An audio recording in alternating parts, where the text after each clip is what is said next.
On a Children's Day outing, just as I entered the national park, my car was rear-ended by a supercar that had crossed the solid line. The woman who got out of the car was fuming. "Do you even know how to drive? Do you have any idea how expensive this car is? You couldn't afford it, even if you sold your bones." I was about to retort that she was the one who had broken the rules when I realized wasn't the woman's car the exact supercar my mom, Eleanor, had given me the first year I took over the group. Even the license plate number was identical. I clearly remembered my husband, Ronan Lawson, saying the car's engine was shot, and he'd sent it to the dealership. I met the woman's arrogant gaze and demanded, "Is this car really yours?" The woman froze for a second, then her expression turned smug. "My husband gave it to me. It's a limited edition. Someone like you from the dregs of society wouldn't understand. Hurry up and call your family to sell your house." "You owe me $1 million then," she threatened. "Don't try any funny business. My husband is the general manager of Haushin Group. He's got powerful connections and he's on his way to meet us," I sneered. So this was why Ronan Lawson had bailed on our daughter, claiming he had a business dinner to spend Children's Day with his mistress and her son. Chapter 1. It was Children's Day, and I had just arrived at the national park with my daughter, Melody, when my car was rear-ended by a supercar that crossed the line. The woman who got out of the car was aggressive. "Do you even know how to drive? Do you have any idea how expensive this car is? You couldn't afford it even if you sold your bones," frowning. I pointed to the solid line on the road. "Ma'am, you crossed the solid line, causing the rear-end collision. It's clearly your fault entirely." She cut me off impatiently. "It's your fault. When you see a multi-million-dollar luxury car like mine, you should know to get out of the way serves you right to pay up." I was so angry I almost laughed. I'd run into a real piece of work today. I picked up my phone to call the traffic police, but Vivian Chase shot me a contemptuous look, reached out, and grabbed my phone, stopping me from making the call. "Calling the police won't help you. My husband has powerful connections. I want $1 million right now. Hurry up and contact your family to sell your house, or if you piss me off, I'll make sure you lose everything." She was utterly unreasonable. It was clearly her fault, yet here she was, shouting and making demands. A crowd of onlookers had gathered. They gasped in unison. "I've seen this car on TV. It's one of only 50 in the world, worth $50 million.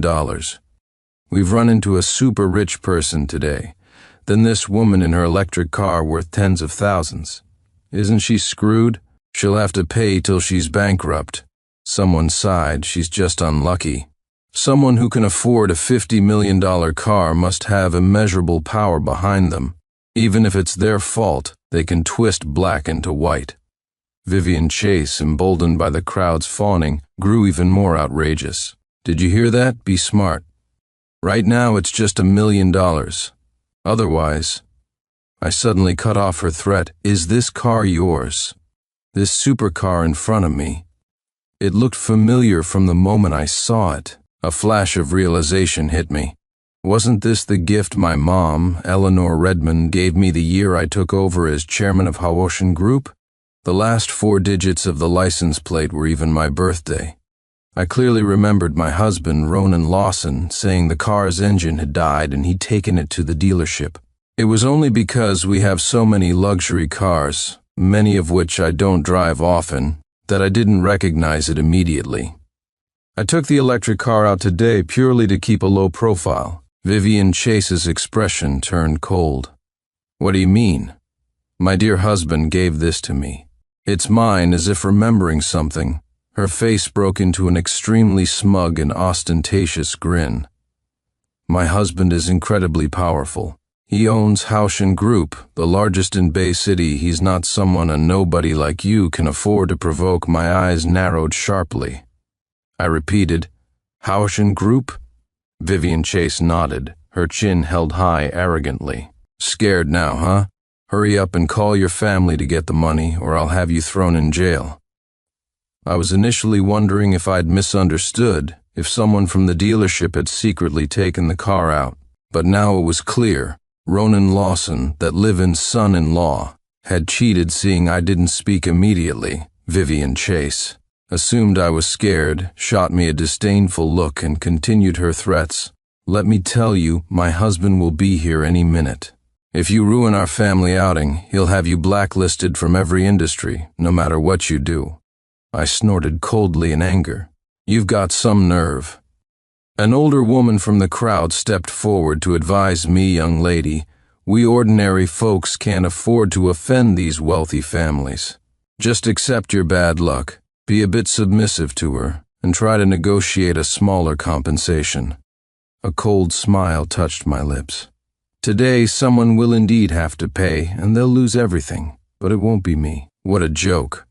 Stealing my $50 million supercar. What kind of crime and punishment would that entail? Hearing my words, the woman shook her head at me.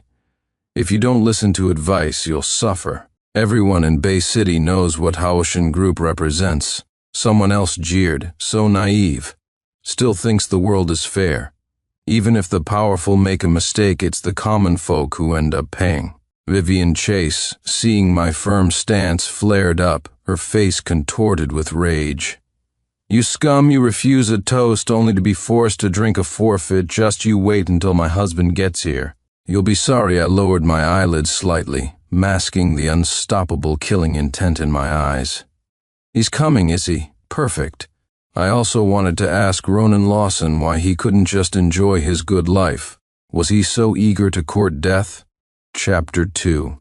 Just as Vivian Chase and I were arguing, a commotion suddenly erupted from my car. An 8 or 9-year-old boy, Tony Chase, darted out and ran to Vivian Chase holding up a pendant. Immediately after, my daughter, Melody, got out of the car. Her hair was disheveled, her eyes red and swollen, as she complained tearfully, "Mommy." As soon as he got into our car, he started rummaging through everything and snatched our family photo pendant before I could speak. A sharp, piercing female voice shrieked, Well, well, you pair of bitches, I was wondering why it was such a coincidence you'd be at this spot today, hitting my car and acting so bold. So, you were planning to seduce my husband all along." Vivian Chase clutched the pendant tightly in one hand, while her other hand clawed out, ready to scratch. I'd never seen anyone so shameless. I grabbed her hand, my eyes frighteningly cold. You know perfectly well who the other woman is. She bared her teeth fiercely and tried to lunge at me. But I held her firmly. Did she think my decades of boxing training were for nothing? With a skillful push, I sent her sprawling to the ground with her own momentum. Instantly, her demeanor changed. Tears welled in her eyes, and looking pitiful, she wailed loudly, "Everyone, come and judge our mistresses these days, all so brazen." First she hits my car, and now she's trying to steal my husband in public. The more she spoke, the harder she cried.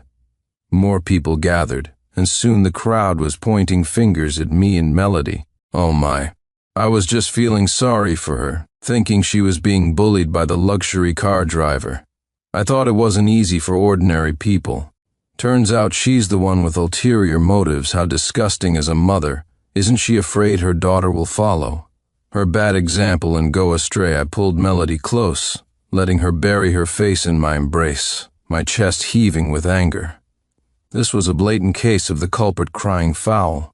I pulled out my phone, displayed our marriage certificate from my photo album, and said sternly, "Everyone, look closely. I am Victoria Redmond, the legal wife of Haoshan Group's general manager, Ronan Lawson. This woman is the third party who interfered in our marriage.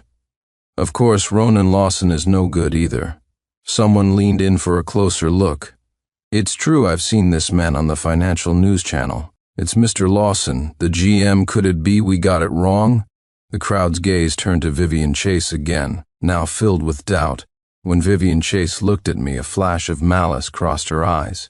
She also took out her phone, crying pitifully, "Don't be fooled by her. Everyone, pictures can be photoshopped. My husband and I just celebrated our 10th anniversary. I have a video to prove it." In the video, she and Ronan Lawson were on a beach in Hawaii, holding hands, kissing, and feeding each other. The display was so intimate it made everyone present blush. My mind went blank with a buzz. Just a month ago, when my mother Eleanor was critically ill and dying, Ronan Lawson had insisted on going abroad for a big deal despite my objections. I clenched my fists so tightly my nails dug deep into my palms. So Ronan had abandoned me to be with his mistress. The rage of betrayal surged through me. The onlookers instantly switched sides. That's true, pictures can be faked, but videos can't. Her marriage certificate is probably photoshopped. She knew Mr. Lawson was coming here today and deliberately waited to stage an accident. Her intention to be a mistress is as clear as day. Vivian Chase's son, Tony, even picked up stones from the ground and threw them at Melody and me, yelling, "Kill you, you pair of conniving vixens, shameless, stinking vixens. How dare you bully my mom, I'll kill you." I quickly picked up Melody and dodged. I accidentally met Vivian Chase's gaze. Her eyes were full of undisguised triumph and provocation. She secretly flipped me the bird. I was so angry I laughed. How interesting. At this moment, I no longer bothered with trying to prove myself. I swiftly put Melody into the car, slammed the door shut. The engine roared to life instantly. I turned the car around and slammed on the gas, heading straight for Vivian Chase and her son. All the onlookers stared wide-eyed. Then came a blood-curdling scream. The car stopped just a hand's breadth away from Vivian Chase and her son. Through the windshield, I saw Vivian's eyes wide with utter terror. She collapsed to the ground, trembling. I gave her a sarcastic smile. Scared already? Then what about the revenge I have planned next? Just then, a Maybach sped over. I glanced at the license plate. Ronan Lawson had arrived. Chapter 3. Ronan Lawson got out of the car and rushed straight to Vivian Chase and Tony. Tony complained to him tearfully, "Daddy, someone tried to run Mom and me over." Vivian Chase, feigning weakness, pouted and playfully hit Ronan Lawson's chest. "It's all your fault. Who knows what kind of hussy you've attracted? She's trying to kill me and our son to get to you." Ronan Lawson tenderly wiped away her tears. "Nonsense. You and Tony are the only ones in my heart. Whoever bullied you, I'll stand up for you. Whatever you want, you'll get through my car window." I coldly watched this devoted couple, then opened my door and said in a low voice, "Ronan Lawson, it was me." Ronan Lawson's angry face suddenly froze, then paled. Vivian Chase stepped forward, took his arm and pointed at me, saying, "It's her, Ronan. You have to stand up for Tony and me." I took a step forward, staring into his eyes. "Ronan Lawson, aren't you going to explain yourself to me?" Ronan Lawson opened his mouth but said nothing. Someone in the crowd jeered, "Mr. Lawson, just now this crazy woman claimed to be your wife and even showed a marriage certificate. You can't let a bitch like her, who corrupts public morals, off easy. She's delusional, trying to latch on to Mr. Lawson. Look how loving Mr. Lawson and his wife are. The first thing he did when he arrived was care for his wife. What's it got to do with her? A home-wrecking mistress deserves to die." "Don't worry. With Mr. Lawson's power and connections, he can easily deal with a nobody. The bitch will pay for what she's done." Amidst the crowd's taunts, Ronan Lawson clenched his jaw, took the family photo pendant Vivian Chase handed him, slammed it to the ground, and ground it under his heel, until the faces in the photo were completely obliterated. Ronan Lawson spoke in a low voice, "Ma'am, are you aware that using someone's image without permission is illegal? I don't know you. Stop spreading false rumors about our relationship here, lest my wife and others misunderstand." He paused, then continued, "As for you bullying my wife today, I will not let it slide.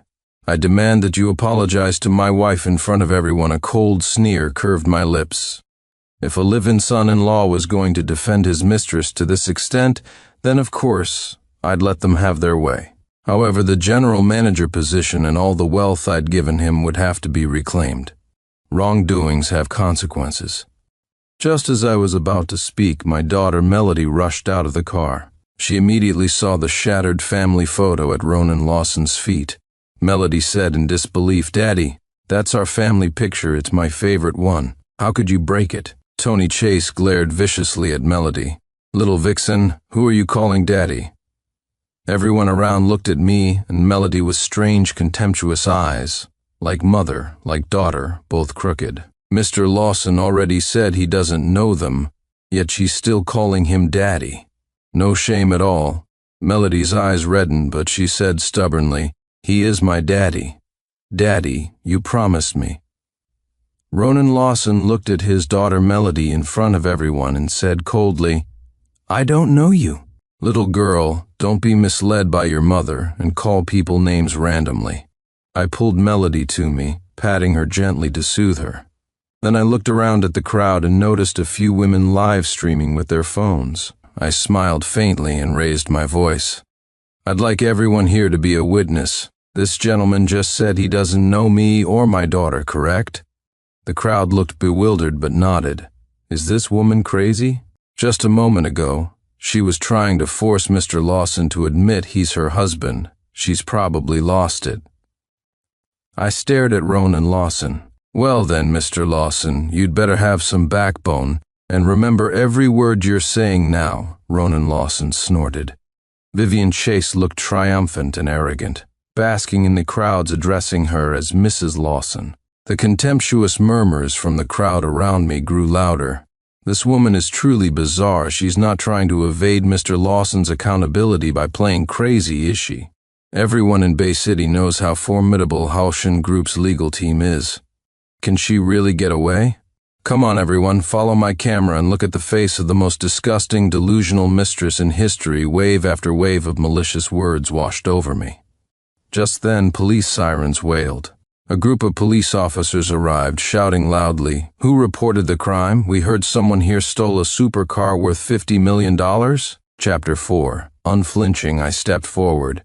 It was me, the crowd was still murmuring, assuming Ronan Lawson had called the police to arrest me and vent Vivian Chase's anger.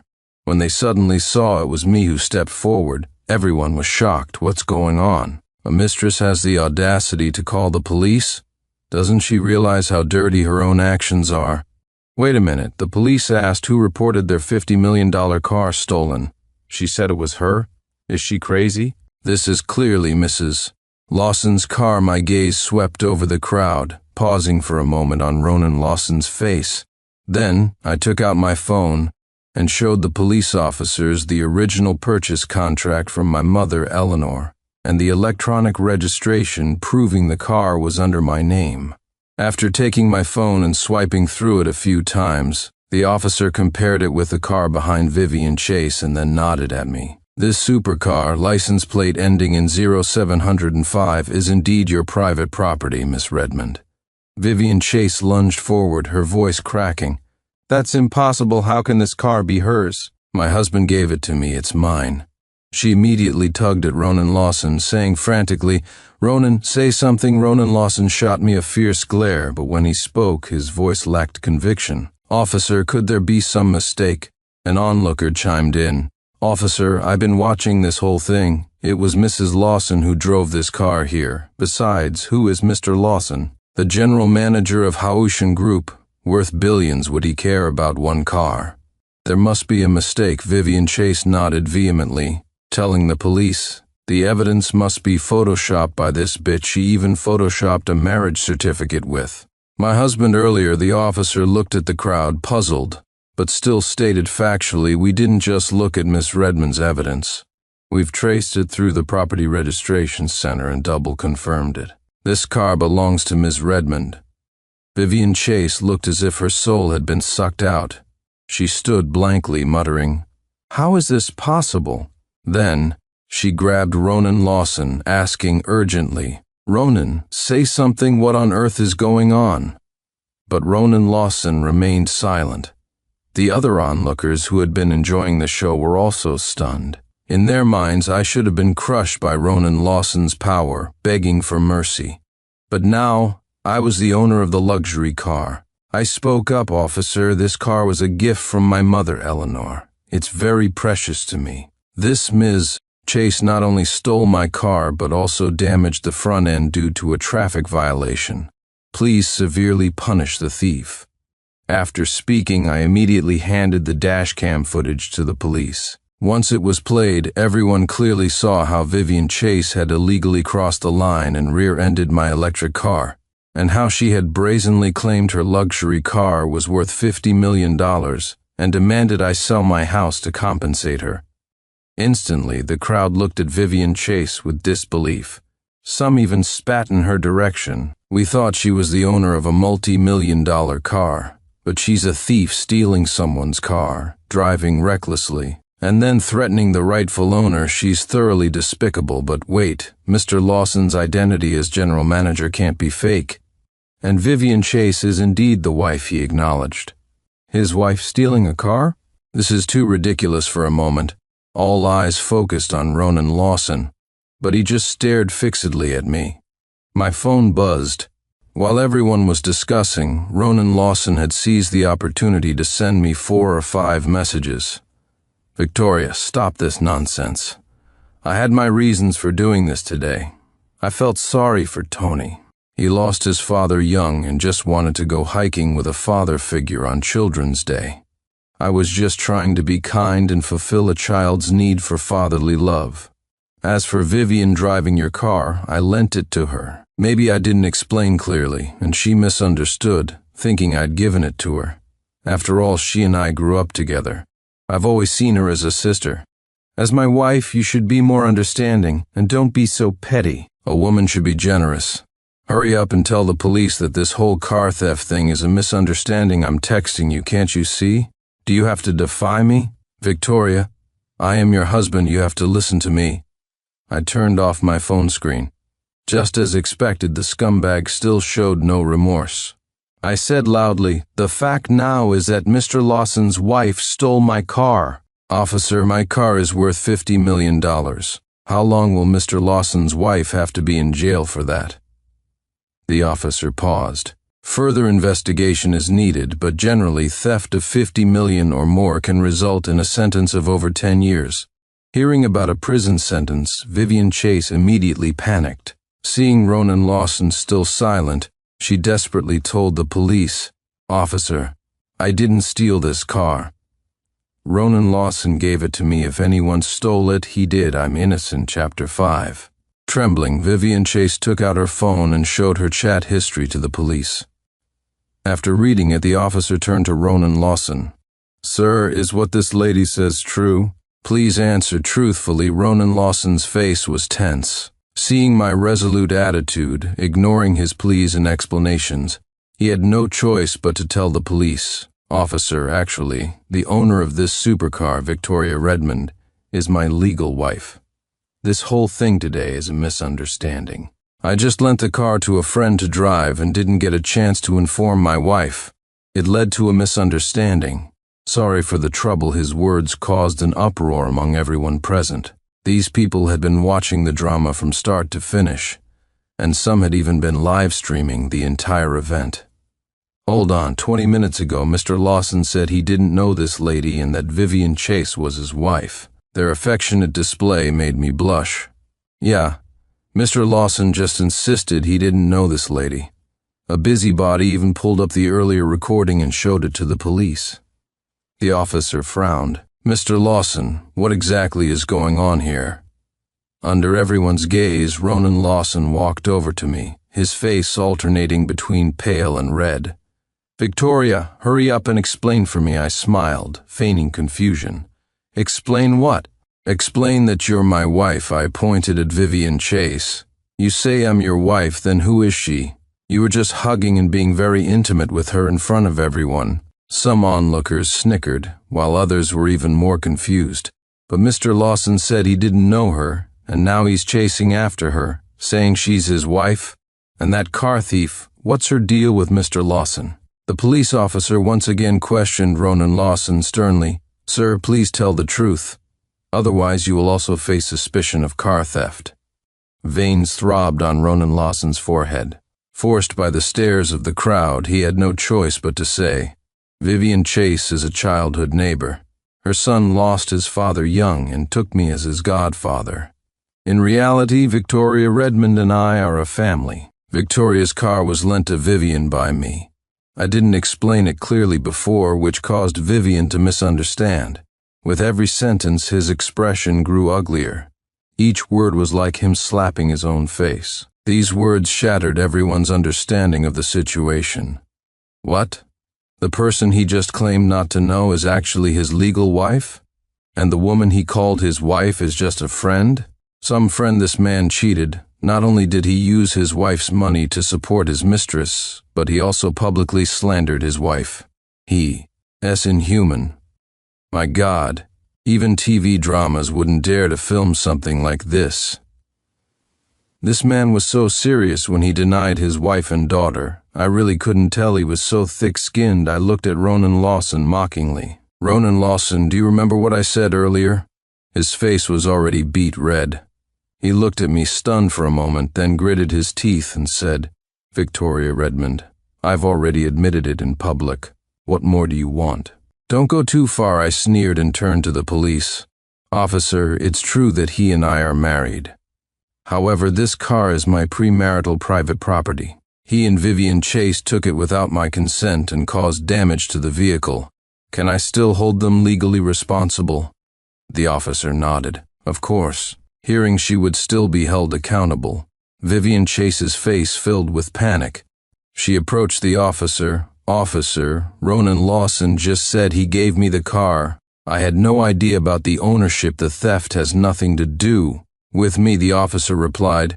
Ma'am, you still need to come with us to cooperate with further investigation. The crowd of onlookers grew larger. People at the front pointed at Vivian Chase and explained to those behind, that's the woman she drove recklessly, hit someone, and demanded exorbitant compensation. Turns out the car she was driving belonged to the victim, and now the victim is accusing her of theft. This Chase woman is a real piece of work, stealing someone's husband and then slandering the legal wife. The buzz of discussion almost drowned her and Ronan Lawson. Seeing that the truth had come to light, the police immediately took Ronan Lawson and Vivian Chase to the station for further investigation. I glanced at my phone. As expected, the incident was already blowing up online. The top trending topic, Haotian Group GM Keats and wife. Chapter 6. On the way back to the city, Ronan Lawson repeatedly sent me messages. First, he ordered me, as if it were his right, drop the case with the police immediately. Victoria Redmond, I'm your husband. How can using your car be considered stealing? At most, it was a bit inconsiderate not to tell you. When I didn't reply, he threatened me. Victoria Redmond, I am still the general manager of Haotian Group. If a scandal like this about me gets out, it will affect the group's stock price. This company is your mother Eleanor's life's work. I directly blocked him and sneered. But you won't be Haotian's general manager for much longer. After taking Melody home, I immediately contacted my executive assistant, David Carter, and requested an urgent press conference for Haotian Group. The detrimental impact this scumbag Ronan Lawson had on the group had to be eliminated immediately. Soon, media from all outlets gathered.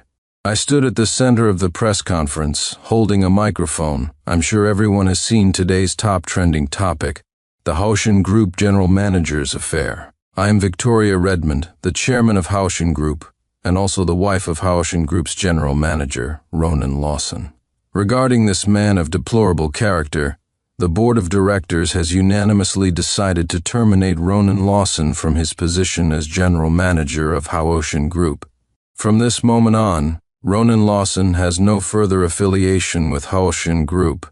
Please also trust that our company's standards for selecting and employing personnel will never allow a shameless individual to remain within our ranks. Camera flashes went off continuously. A reporter asked a question. Ms. Redmond, after this incident, will you divorce Ronan Lawson? I stated decisively, of course. My lawyer is already drafting the divorce papers. And please, feel free to congratulate me in advance on regaining my single status. The doors of the press conference hall burst open. Ronan Lawson, disheveled and furious, stormed in.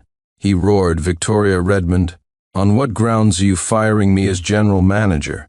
Instantly, the reporters turned their cameras on him, snapping away, chattering and discussing amongst themselves.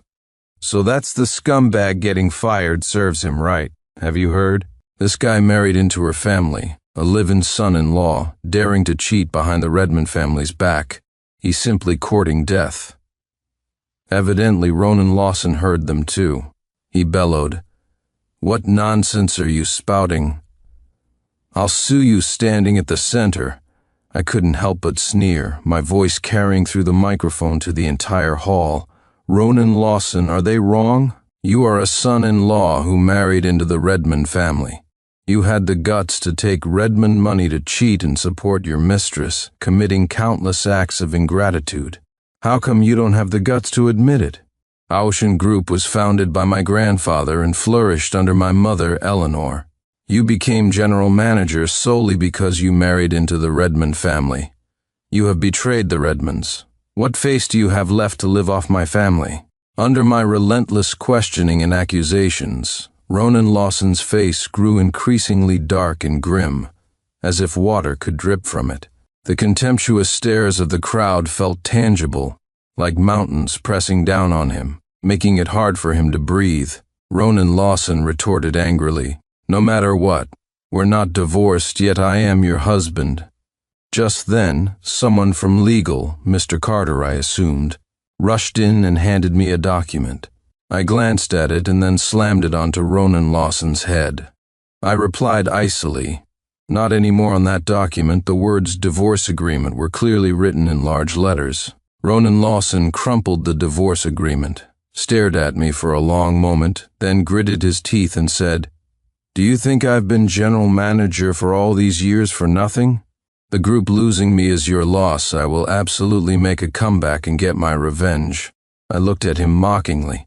"Since that's the case, please leave Haoshin's premises immediately. You're not welcome here. Furthermore, I'm informing you that whether it's you spending marital assets on your mistress or your mistress stealing and damaging my supercar, I will pursue it to the fullest extent of the law." The press conference hadn't even ended when the top trending topic online changed to "Cheating Husband Ronan Lawson Fired a Shouting Group GM Chapter 7. After that day, Ronan Lawson, full of himself, thought he had found some investors, but he didn't even get to meet them and was directly thrown out by security. The security guards at the door looked at him with contempt. "Pa, a cheating scumbag known all over the internet wants to attract investment? It'd be a miracle if any investor trusted you. Get lost. Stop being an eyesore here with your ungrateful freeloader attitude. I feel like beating you up myself, Ronan." Lawson tugged at his crumpled suit, his eyes bloodshot, and roared, "You gatekeepers looking down on people. I am a general manager. What are you? A mere doorman. You definitely didn't tell your boss properly that I was here. I have real abilities. It's your loss not to cooperate with me. Just wait for your boss to chew you out." The two security guards at the door exchanged a glance and chuckled. A good-for-nothing who was kicked out still dares to bark like that. How about we two brothers do a public service and get rid of this pest? "Soon," screams echoed from the alley behind the building.